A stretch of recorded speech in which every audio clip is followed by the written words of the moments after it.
warninkii aniga awoowahayga gumaystay oo maxaa la dhahayay oo wabiyada ku maraay axmar ii dhex maraayo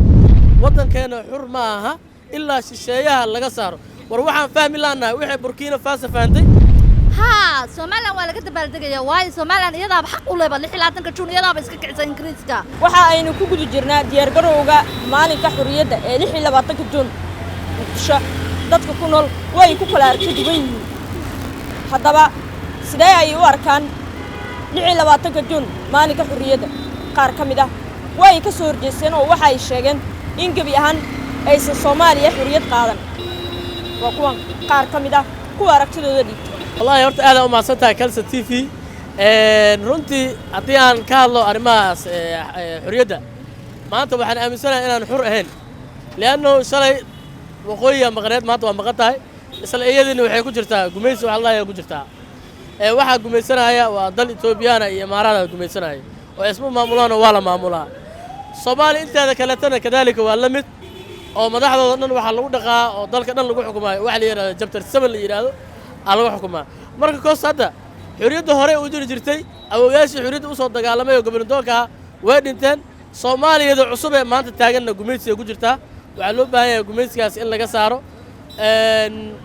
jiilka cusub ee hadda imaanaya oo dhalinyarada ay u badan tahay waxaan rajaynaynaa in ay gumaysiga wadankooda ka saaraan ay iska saaraan ciidamada shisheeye ee aad ku tirada badan ee dalka jooga oo meel walba ka jooga maanta Soomaaliya waa dalka ugu fudud ee si fudud lagu qabsan karo leeyahay dalalka jooga runaantii waa dalal aan la tira koobi karin waa xurriyadda markii lagu sheegayo waa wadan madax banaan oo aysan jirin wax faragelina aysan jirin wadankaas xura laakiin wadan oo ay shisheeye fara badan maamulayaan oo shisheeyaas laantooda aysan waxba dhiceynin koos aniga wadankaas wadan xur ah ma aha isleeyahay waqooyi haddii xurriyadda qaadatay maanta iyadaaba naga maqan oo dal kale oo gooniyaaba nahay ay leeyihiin oo maxaa la dhahay annaga Soomaaliya waaba ka go'nay leeyihiin waa meeshoodii marka u soo laabano Soomaaliya marka u soo laabano warninkii aniga awoowahayga gumaystay oo maxaa la dhahayay oo wabiyada ku maraay axmar ii dhex maraayo xurriyad ma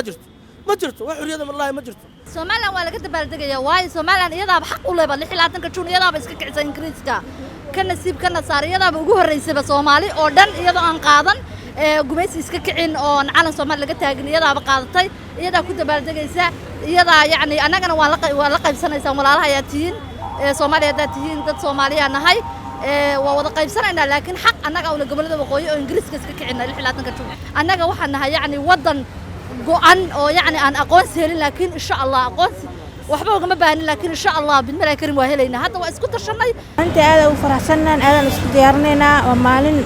oo taariikh oo qalbiyan ku hormaday laakiin dii xalfadii adduunyo aad wajigeeda feedanaan oo asturo walba is ilaalinayo sharafteena dhowraay Anisa Ahmed Anis Xaqdar Galsan TV